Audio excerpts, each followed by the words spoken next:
Our story begins with an unseen man narrating that he loves seeing a certain lady wearing the color blue because it's the color he first saw her wear. According to him, she unlocked something inside of him that he didn't even know about. He was transformed permanently by this powerful feeling. Then we switch to our protagonist, Sawyer, at her cubicle workplace. She deals with a somewhat troublesome person on the phone. After the conversation, she sees a man walking through the room and has the urge to look at him for a few seconds. We wonder what it is about him that caused her to do that. Soon she enters her boss's office. He tells Sawyer her report is faultless before complimenting how good she is. The man invites her to go to a certain conference with him. Feeling slightly uneasy about it, she says she needs more experience. That is something he claims he could help her with, but she says she should go back to work. During her break time, Sawyer talks on a video call with her mother. She talks about her new job. We learn she is 450 miles away from her mom along with everyone else she knows. After that, Sawyer is in a bar, looking at a photo on her phone of a man who has the word like next to him. She sees him sitting there, showing him the photo from several seats away. She gets confirmation from the man that it's him, so they drink together. He says he likes her name. She acts like the one in charge, saying tonight will go how he wants it to. Yet afterward, he will not contact her in any way. It will be like they never met. When he says he is okay with that, she kisses him. The next scene shows them at her apartment. As she is kissing him, something happens to the poor lady that makes her repel herself away from him. She frets over something on the floor. Then, she enters the washroom, only to sit on the floor. In the meantime, the man leaves. Sawyer resorts to taking pills. Lying in bed, she searches for a support group of victims who have been stalked. Now we are beginning to understand what her problem is. Later, Sawyer talks about how her life slips away from her. Changing her phone number and her email becomes normal. We see her sitting somewhere, having an unseen woman ask her if she sees her stalker everywhere. Sawyer replies that she knows it's her neurosis manifesting her worst fears, but she isn't rational. She adds that she's alone in a strange city, never feeling safe. Furthermore, she wonders if she should just surrender to this new life. We see the woman she is talking to. She tells Sawyer that what she is describing does not sound like much of a life. Sawyer agrees with her. Soon, the woman asks her if she ever thinks of taking her own life. Sawyer has thought about it in the past. She even describes specifically how she would do it. After her appointment with the woman, she fills out some paperwork. We find out Sawyer is in a hospital. The woman she finished speaking to is a counselor. As she sits in the lobby, a man named Dennis talks to her, asking the lady to follow him. They enter a room and she's confused why she's in there. Dennis says he needs to look through her bag. Taking it, he starts putting some items from it into a plastic bag. Then he walks away with it, only to be instantly replaced by a nurse who introduces herself as Nurse Bowles. She closes the door before instructing Sawyer to take off her clothes. Sawyer is confused by what is going on. Instead of complying, she says she has to go or else she'll be late for work. She tries to open the door, but it's locked. At that point, Sawyer says there is nothing wrong with her. She simply needed to talk to someone. Shortly after, her inspection is completed after she decided to comply. Bowles gives her some pills, prompting Sawyer to ask if she gets to leave once she takes them. All the nurse says is that she will feel better. When they both enter some other room, Sawyer believes there was a mistake. The nurse tells her that by signing the paperwork, Sawyer has consented to voluntary commitment for 24 hours. Although she is not told the reason why, we can guess that she's there due to her describing to the counselor the specific way she would self-terminate. Sawyer goes to Bowles to calmly ask her if she can have a phone call. The next scene shows her on the phone, supposedly telling the police where she is. After the call, she tells the nurse that she will be out of there in 20 minutes. However, the nurse is unimpressed, informing the new patient that the police get many calls like that. Sawyer says those calls are from crazy people. Sometime later, she lies in bed in a shared room with other patients. Beside her, a girl who seems unruly calls Sawyer by the name Allison. She also asks how her baby is. Sawyer tries to ignore her. Unfortunately, the girl throws a disgusting object at her. Then Sawyer makes the mistake of saying she is too good to talk to the girl. This causes the girl, Violet, to threaten to cut all of Sawyer's hair in her sleep. A man there says they should support each other. Yet Sawyer keeps pushing everyone away by saying she should not be talked to, or even looked at, by any of them. She says the police are on their way to get her out. The man repeats that phrase and the other patients laugh. At the reception area, 2 policemen do arrive. Unfortunately for Sawyer, they behave like this is routine. One of them very casually talks to the receptionist as he skims over Sawyer's paperwork. He doesn't even talk about the patient, he talks about coffee instead. After the regulatory visit, the officers leave with no further concerns. Sawyer is going to have to try harder instead of relying on them. At night, she gets up to walk to the door. Another man there gets in her way. He is Jacob, putting his hand on her. Due to that, she delivers pain to him. Going near the door, she yells to be let out. She also insults the other patients. Her disruptive behavior prompts a man to open the door. Sawyer instantly smacks him, and after getting hit, the man turns into Dennis. His previous identity was only her hallucination. The orderlies are forced to put her on the bed so Bowles can administer an injection. In the morning, Sawyer sits in a room away from the others. A nurse takes her to see Dr. Hawthorne. Sitting in his office, Sawyer calmly talks to him, telling him she doesn't belong there. but according to him, she's a danger to herself and others. She starts telling him some things about herself in an attempt to prove she is sane. Hawthorne points out that she is a staff member in Jacob. Because of the violence she sparked, the doctor confines her for another 7 days at the hospital. Then, she sits angrily at a meeting with the group. The man from earlier, Nate, approaches her, asking what her daily goals are. Her answer is to find someone to believe that she doesn't belong there. He whispers something to her, something he plans to explain later. When they are outside, Nate informs her that they brought up the topic of self-destruction with her. Her mistake was falling for that bait, stating that it is all the hospital needs to admit her. Sawyer will stay in the hospital until her insurance company pays them.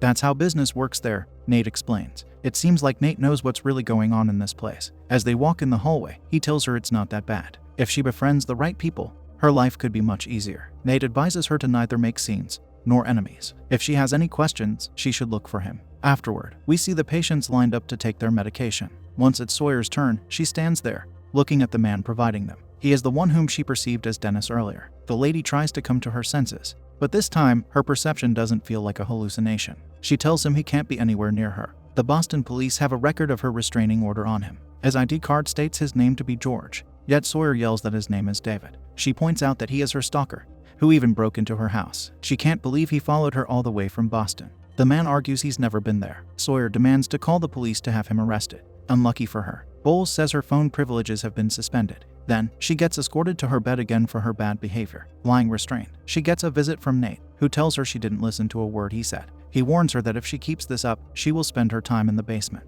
In the morning, we see Sawyer continuing to distance herself from the others. When she gets up to walk, Violet approaches her, accusing her of doing something she didn't do. This causes Sawyer to smack the rebel girl. Again, the orderlies take her away. Sitting in Hawthorne's office, she warns her that she's one incident away from being sent to the basement.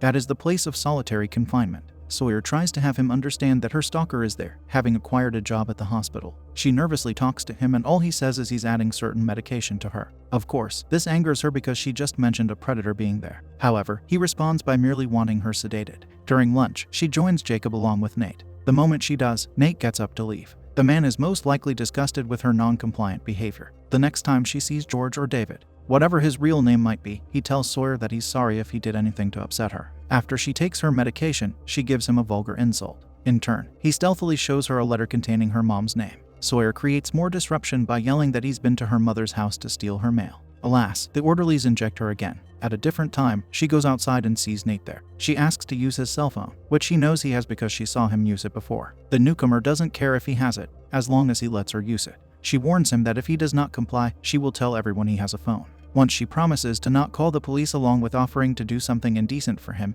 Nate lends her the phone. The person she calls is her mom, informing the lady of what happened. We learn she is in Pennsylvania. Sawyer also tells her mother something she never has, that she has a stalker and that he stalked her to work at the hospital she's currently in. Hearing this, her mom starts worrying for her. Following this, her mom, Angela, is at the hospital demanding to see her daughter. She quickly talks to Hawthorne to tell him Sawyer didn't know what she was signing. Since the doctor tells her this hospital is the best place for Sawyer now, Angela brings up the stalker. After the doctor, she talks to a member of the administration. The lady tells Angela that her daughter is free to leave the moment she proves she is no longer a threat than others. Yet Angela isn't having any of this, saying she's calling her lawyer. She also asks to see Sawyer, which the lady allows. Meeting her daughter, she hugs her. Sawyer says she should have told her about David, the real reason she moved hundreds of miles away. She also says the stalker works the night shift, when no visitors are allowed. That way Angela won't be able to see him. The lady is determined to get her daughter out of the place she does not belong in.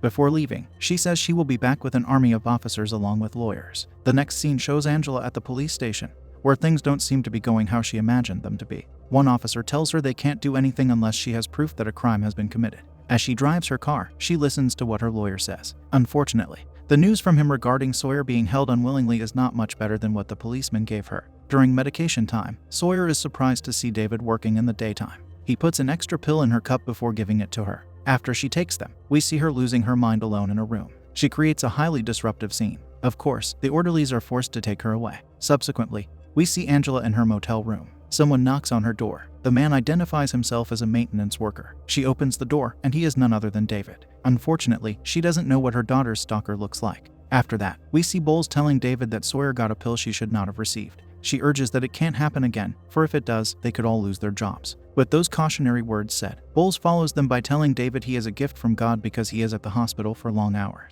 Then, Nate goes to Sawyer on her bed. They both talk about what they wanted to be as kids. She says she volunteered at a hospice, which is also the place she met David. At that moment, we get a flashback of her reading to an elder man at the hospice. David is standing near her, looking at the lady with a tenderly obsessed look. Soon she attends the funeral of the man she read to. David is there with her, holding her hand. He tells her the man who passed away would have wanted them to be together. Another scene shows us Sawyer looking at a message on the back of a card from David. It says she is always on his mind along with him loving her forever. That message came with a huge basket of flowers that stood in her office. Her coworkers seem impressed by the gift, but our heroine doesn't share their mindset. At her home, she looks at the many messages he sent her, but she just blocks him. One day, she enters her bedroom to see a blue dress lying on her bed that she did not put there. This is a callback to the color blue mentioned at the beginning of the story, when the man said he loved seeing her wear blue. This is the action David took that prompted Sawyer to sign a restraining order against him. Afterward, she talks to a detective. He gives her some advice on how to go about dealing with this situation. One of them is that she should delete her Facebook account. Out of that long flashback, Sawyer finishes telling Nate that her stalker is there with her again. Nate can only hold her in response. During medication time, Sawyer takes her pills and hears David telling her to have sweet dreams. While on her bed, she takes the pills out of her mouth. She also finds a ring under her pillow. Then she goes to Nate for his phone. She uses it to call the motel her mom is staying at to talk to her. Sawyer leaves a message, saying she left a message for her earlier. When she gives Nate his cell phone, we see David watching her behind the window. In the morning, Sawyer asks Nate if he got any calls from her mother. He admits getting none, which is a bad sign. Of course, this makes her worried. Nate gives her some good news though, by saying she has a few more days left there, while he has one more week to go. Sawyer tells him he has been a friend to her. Therefore, she would like to be one to him. The man does not know if their friendship will work outside the hospital. Their situation will change very much once they are free. As they talk, David watches them, perhaps hating Nate for being in the position he would love to be in. In the next scene, Nate is in a washroom. Soon, David enters. While Nate washes his hands, David slams the unsuspecting man to knock him out. Later, he wakes up in a basement. He is restrained to a wheelchair. David is there to tell him that Nate cannot have personal relationships that can impede another patient's recovery. He follows those words by electrocuting Nate with 360 joules of energy. During lunch, Violet approaches Sawyer to give her a hard time. Sawyer does not take her provocations lightly, so she spills a drink on Violet's face. This causes the orderly to bring both of the ladies to their beds. Sawyer finds Nate's phone under her pillow. On it, she views a picture message of Nate in his current restrained state. She loses control after seeing this and instantly shows it to the orderly. Since she is considerably unmanageable, they hold her down. David injects Nate with a substance before leaving him on the floor. If that wasn't bad enough, Sawyer wakes up in a blue room that appears to be solitary confinement. Later, Bowles tells David that Nate was discovered deceased in the old ECT room. She says he had an overdose. The nurse does not want this to be spoken about with the other patients. After that, David visits the lady he is obsessed with. At last, he is allowed to have some alone time with her. She reacts by quickly moving to a corner of the room. The stalker instantly says he is not going to hurt her. He does not want her to feel uncomfortable. Of course, her being in that room will make it difficult for her not to feel such. David crouches to tell Sawyer that he loves her very much. A long, uncomfortable conversation takes place between them, where we are allowed to see some aspects of David's disturbing personality. Some important points must be mentioned. One of them is Sawyer asking him how he got her mom's ring. He says Angela gave it to him. This is something our heroine cannot believe. He says Angela wanted them to have it. Another part of this talk reveals that David has a cabin in the woods in another state. He wants to live there with Sawyer, thinking that such a life will bring them happiness. She yells that she could never be happy with him. He argues that she tries hard to fit in but can't because there is a piece missing. Sawyer believes he is the type of person who is incapable of loving anyone. After she abuses him with harsh words for long enough, David starts to cry. It prompts him to grab her neck in anger. However, it's probably not her harshness that made him react like this. It might be due to her repeated refusal to reciprocate. This is a man who traveled hundreds of miles to stalk her. He cannot live his life without her anymore, as proven by the previous statement and the fact that he got a job at the hospital. David eventually lets go and leaves the room.